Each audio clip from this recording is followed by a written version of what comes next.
Every month, I spend a little bit of time in the Nintendo Switch eShop, and I find you at least 10 games that I think every digital collection needs. What's going on, everybody? I'm Jay. Welcome to Square Pegs. Glad you're here. And this month is no different, except this month, no, it is not 10, it is 15. I'm still making up for missing a month over the summer, so between last month and this month, you are getting those missing 10 games. We're going to kick things off right now with a game from Capcom. Get ready to keep up. Engage. Leave it to me. Now, yes, while I did cover this game last month and I ranked every single game released in the Marvel vs. Capcom 2 collection, I wanted to call it out here again because it is the very epitome of what I feel an eShop must-buy is, especially right now when the physical hasn't released yet. If you're a fan of fighting games, you know that the Switch isn't necessarily the first place you're going to stop to pick those games up, but there's something pretty damn awesome about having 7 fantastic classic fighting games, well, 6 fighting games and a beat-em-up, on the go. It's a great thing to have in your back pocket. It's a great thing to take on a trip. It was something that I played recently on a flight. It's a fantastic collection. Of course, the biggest star of the show is going to be Marvel Capcom 2. This is one of the greatest games of all time. It is a phenomenal title and an absolutely beautiful game and a wonderful presentation. The collection itself is just slick. Capcom crushed it. Thank you to them for the review code, by the way. Really do appreciate it. It's just a great collection, and as someone who loves fighting games and has loved them his entire life, ever since first discovering Street Fighter II at the arcade, this isn't something that I can pass up. It's a wonderful collection, it's a beautiful piece to add to a collection, and the gameplay is just spectacular. Budget-conscious gamers might want to avoid this one as it's a $50 purchase, but I do think it's worth it. Like I said, you're getting 7 fantastic games and a huge gallery of stuff as well, where you can kind of dig into the history of these games.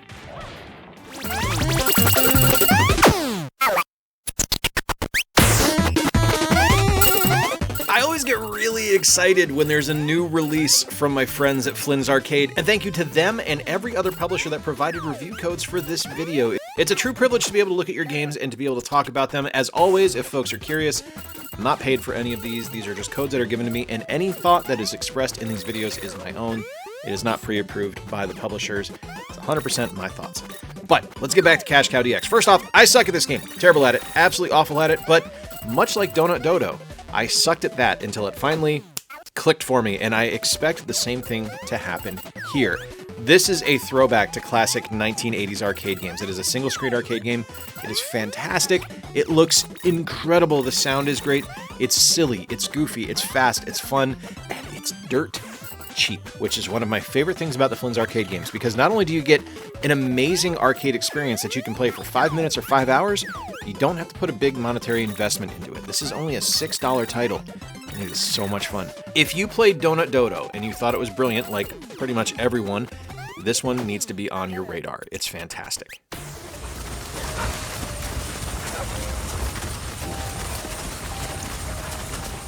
I remember when I first saw the Red Lantern featured in a Nintendo Direct, I was intrigued because sled dogs are not a typical subject for a video game, and the presentation graphically was something that I was really intrigued by. I really liked the visuals of the game.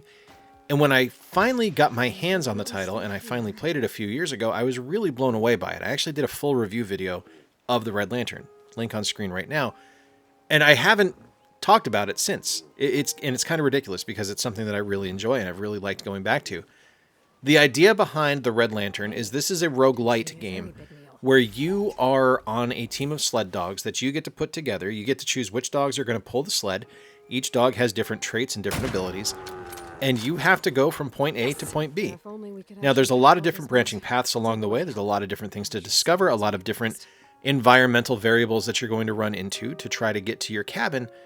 But the game is brilliant in its execution, and the storyline is not only something that just is intriguing and is fun and is interesting, it's got a lot of heavy emotional beats to it as well. There's a lot of really important things happening in this game.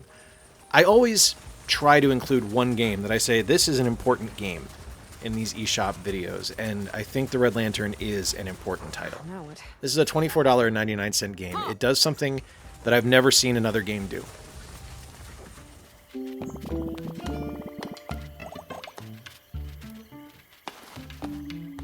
Now, I don't know if The Plucky Squire is my favorite game of the year right now, but I can say without hesitation that it is easily my favorite concept of the year. The idea behind The Plucky Squire is amazing. So, this game is from Devolver Digital, and it, at first glance, feels like a Zelda clone. And in a lot of ways, it is, but it takes everything about Zelda and turns it on its head. It's not just a game where you are simply going around and killing enemies.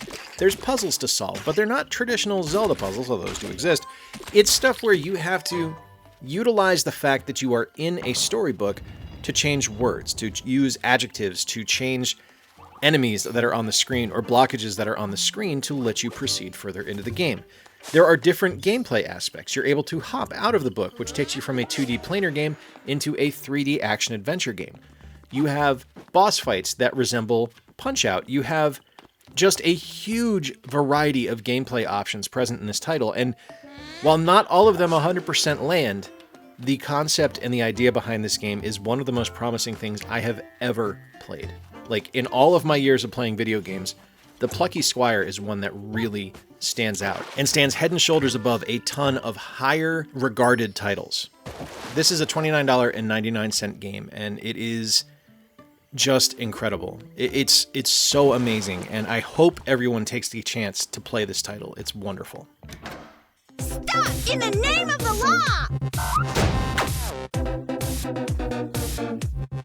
As a big fan of Way Forward, I think I've talked about this game on the channel before, but I might not have talked about it on an eShop Hidden Gems video. If I have, please forgive me. I have now covered over 400 games for this series, so there might be some repetition here and there, but this is the Mighty Switch Force collection. And if you don't know what Mighty Switch Force is, it is a puzzle platformer that is incredibly simple to understand. You have the ability to use a switch, which changes things from being in the background to being in the foreground to allow you to proceed through the different levels. And it's deceptively simple, but incredibly challenging and super fun. And one of the nice things that I really like about Mighty Switch Force is it not only gives you the reward of completing the objectives for each level, it also gives you a time par to try to chase. You're trying to beat that time to be able to get the best score possible. Now, you also get Mighty Switch Force 2 and Mighty Switch Force Academy, so this is a 3-game collection, and it is brilliant. Absolutely love this title. Now, this is normally $19.99, but it is on sale through October 18th for $9.99 here in the States.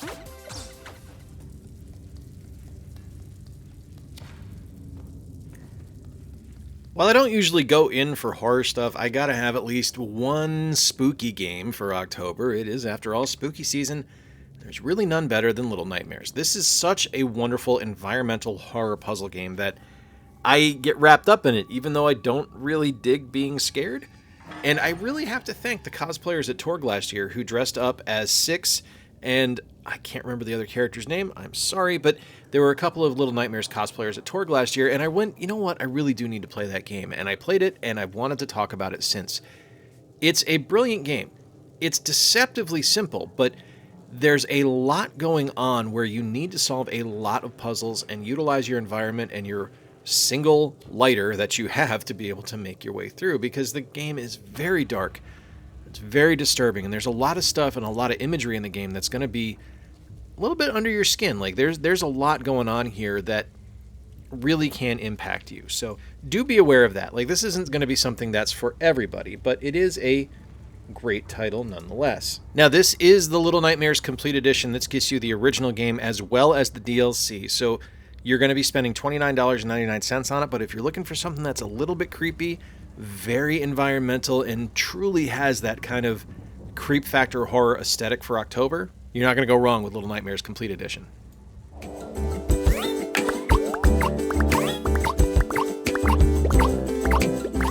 A second single-screen arcade game because I'm just having fun with them. They're perfect examples of what bite-sized gameplay can be, and Hoppy Hop is really wonderful. It is clearly a love letter to Q*bert. It plays almost identically to Q*bert, with just a little more frantic action, because there are certain power-ups you're going to get that are going to make you move super fast and have you just avoiding and running around and hopping as much as you're completely able to. Because you do need to avoid that fox with a shotgun, because he will kill you. Because he is a fox with a shotgun and you are a little bunny rabbit. Look, There's not a whole lot to say here. There's not a huge plot. There's not a huge storyline or anything like that. You're a rabbit that's hopping around and changing some squares to different colors, and you're getting out of the level. It is perfect. This is a dirt cheap game, as most single-screen arcade games are. This is $4.99, so if you're looking for something for like bite-sized gameplay on a trip to work, or you're looking for something that you can play on a break, this is the kind of game you want to check out.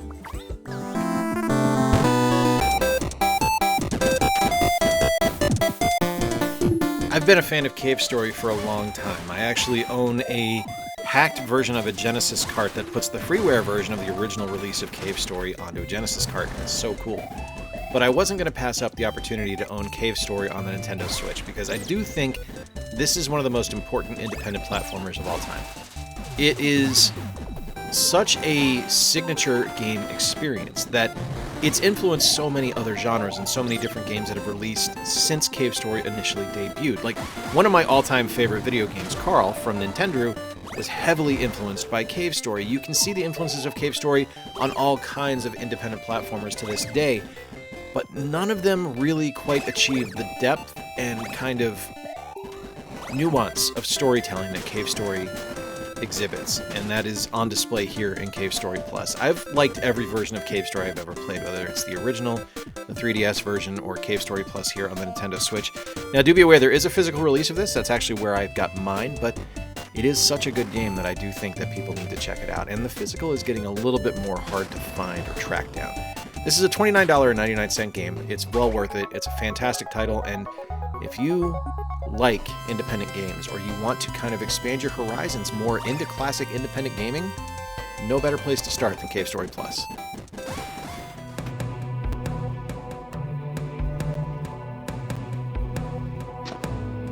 Shocking absolutely no one, I am a big fan of roguelike games. I talk about them pretty much every month here on the channel. And while I do love a good roguelike game, a lot of roguelike games kind of fall into the same categories, or they fall into the same tropes that other roguelike games do. So it takes something really special to catch my attention for me to go, wow, to really sit up and take notice. And Aura of Worlds does that in spades. It's the type of game where, while it is clearly a roguelike platformer, it's 100% that, there's aspects of just tactical strategy in play here that I wasn't anticipating or expecting to experience, because the game really lets you customize the way you play it to the way you want to go through. It's not something where you're just going to have to play as an archer, or you're going to have to play as a swordsman or something like that. It lets you kind of decide and tailor and establish what tools you want to use to kind of build your character the way you want to build them, to play through the game the way you want to play. And the level variety is incredible. There's some levels where it's just a simple point A to point B. There's some where it's time-based, where you have to avoid getting crushed or getting drowned. It's a really, really clever experience, and the boss fights at the end of the levels are fantastic as well. It's a $14.99 game. I think it's a very smart title. It's a very enjoyable roguelike, and does something that I haven't really seen a lot of other roguelikes do. If you're at all interested in something like that, this is a game to put on your radar.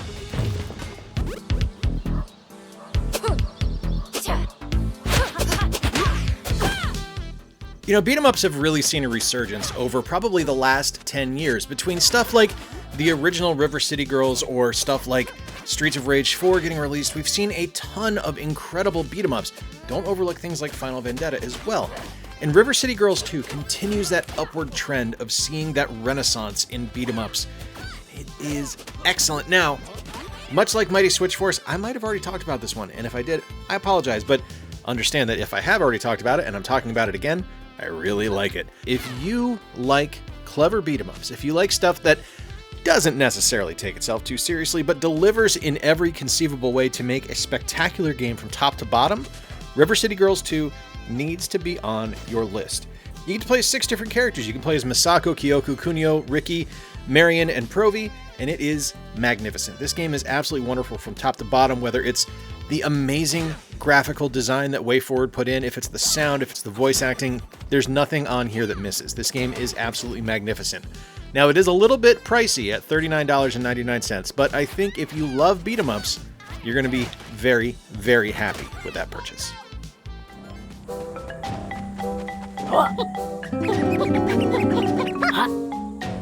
While some can argue that Yooka-Laylee might not be the most creative 3D platformer out there, I counter that by saying it doesn't have to be, because it executes in every way that a game like this should. The characters are memorable and hilarious. The music in the game is brilliant. The level designs are fantastic.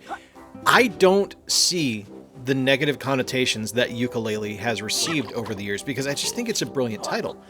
I love 3D platformers to begin with. That's why we had Bakaru on this list as well. But this one in particular is one that I look at and I go, how can you hate this game? Or how can you think it's boring? Because it's just such a great example of what a 3D platformer can be to me. Not only do you get memorable characters like Yuka and Laylee and Capital B and Trouser and all these other amazing characters in the game, you get memorable level designs, great power-ups, collectathons galore, fun, just everything. Like, it works. And even some great cameos like Shovel Knight's in the game. It's pretty awesome. I love this one, though.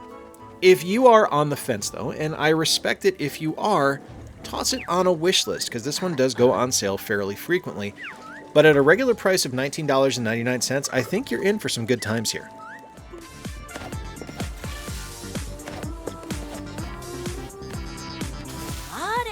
So Yars Rising did something that I didn't think was possible. It made me give a crap about Yars Revenge. Now, before anyone gets up in arms here, I am not the target audience for Yars Revenge. I was never an Atari fan. I didn't grow up playing the Atari. It's not something that was ever really interesting to me. I really started gaming with the ColecoVision, but really got into it with the NES. So I kind of bypassed the Atari 2600. So Yars Revenge holds no emotional or nostalgic appeal to me. Hi, boys. What's going on? What's going on, Tippy Tappies? Beans, do you have anything to say? Anything? Anything at all? Spork, your turn. Words from the dogs?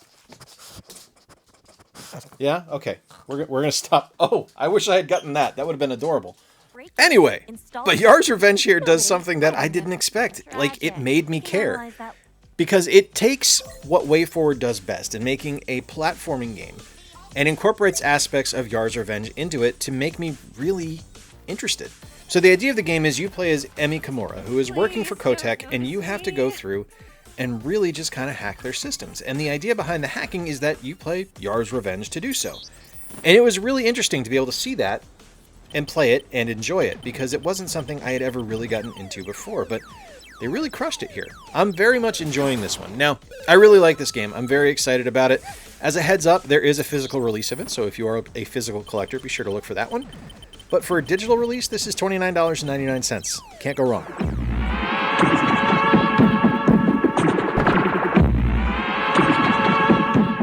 Hotline Miami is one of those games that I think everyone needs to play because it's such an important independent title in the grand pantheon of video games that it's influenced so much. Like, there are influences from Hotline Miami in things like Dead Cells. It's just a marvelous game. And when you pause to consider the fact that for $24.99, you not only get the original Hotline Miami, but also the actually superior Hotline Miami 2, wrong number, you are in for some amazing gameplay. Now, do be aware, this is a top-down shooter, and it is incredibly difficult. It is brutally unforgiving, and it is something where you are going to fail and fail repeatedly, and continue to fail repeatedly, because that's just the way Hotline Miami do. But it's gratifying when you finally clear a level. It's fantastic when you finally wipe out all those Russian mobsters that are trying to kill you, and you actually do something kind of awesome. There's some really neat environmental stuff in play here where you're able to like open doors and knock guys into walls. You actually have to make sure that the guys are dead, so kind of like Zombieland, make sure you're double tapping either, kill them with a weapon or bash their head into the floor or into the wall. Look, it's just a brilliant game. Like I said, this is $24.99. You get 2 games out of this collection. It's well worth it. Fantastic title.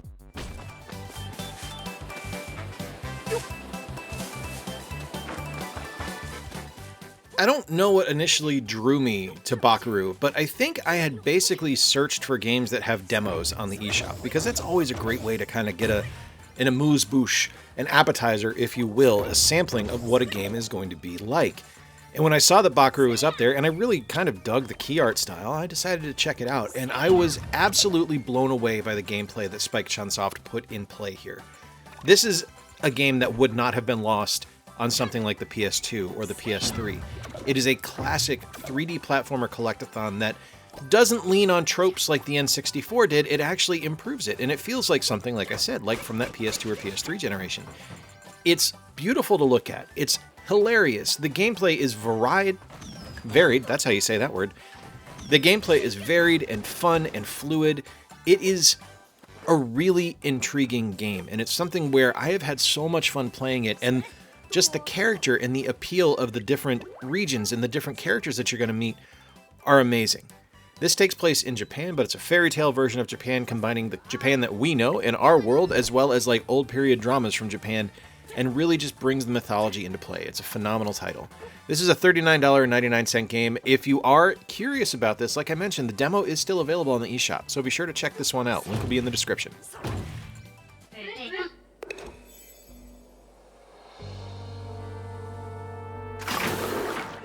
Let me go on record as saying anything that Thunderful makes, I'm in on. Thunderful, formerly known as SteamWorld Games or SteamWorld Studios, something like that, are the guys behind the SteamWorld games, and I have liked literally every single game that they have made.